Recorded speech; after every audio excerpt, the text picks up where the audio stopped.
ఏపీలో కొందరు పోలీసులు కాకి చొక్కాలు వదిలేశారు. పచ్చ చొక్కాలు వేసుకుని డ్యూటీలు చేస్తున్నారు. 3 సింహాలకు బదులుగా రెడ్ బుక్ కి సెల్యూట్ చేస్తున్నారు.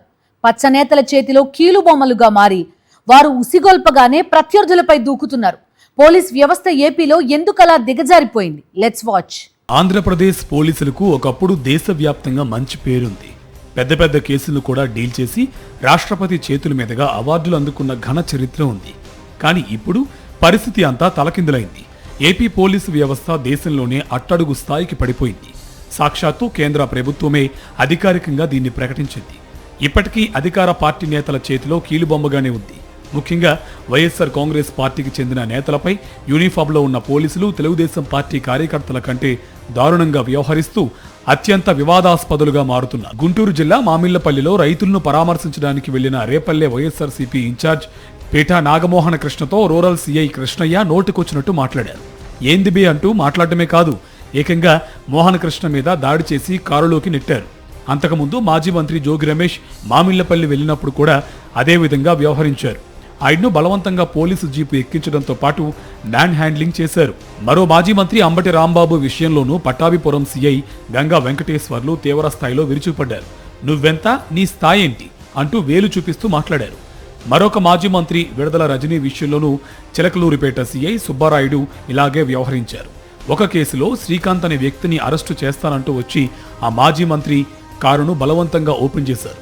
తన అనుమతి లేకుండా తన కారును ఎందుకు ఓపెన్ చేస్తున్నావని ప్రశ్నించిన మాజీ మంత్రిపై సీఐ సుబ్బారాయుడు నోటుకొచ్చినట్టు మాట్లాడారు. హైకోర్టు ఆదేశాలను సైతం ధిక్కరించే స్థాయికి చేరారు కొందరు పోలీసులు.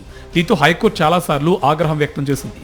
విశాఖపట్నానికి చెందిన బోసా రమణ విషయంలో 2 సీఐలు తమ ఎదుట వ్యక్తిగతంగా హాజరై సంజాయిషి ఇవ్వాలని హైకోర్టు ఆదేశించిందంటే కాకీలు ఏ స్థాయిలో వ్యవహరించారో అర్థం చేసుకోవచ్చు. బోసా రమణ సోషల్ మీడియాలో పోస్ట్ పెట్టాడని మఫ్టీలో వచ్చిన పోలీసులు 2024 నవంబర్ 7న అక్రమంగా ఎత్తుకు వెళ్లారు. ఆ కేసులో కుటుంబ సభ్యులు హెబియస్ కార్పస్ పిటిషన్ వేయడంతో కోర్టును తప్పుదోవ పట్టించేందుకు మరొక కేసును చూపించారు. రమణతో ప్రకాశం జిల్లా పొదిలి పోలీస్ స్టేషన్ పరిధిలో అరెస్టు చూపించి అనంతరం అక్కడి నుంచి వెంటనే శ్రీకాకుళం జిల్లా ఇచ్చాపురం పోలీస్ స్టేషన్ కు తరలించారు.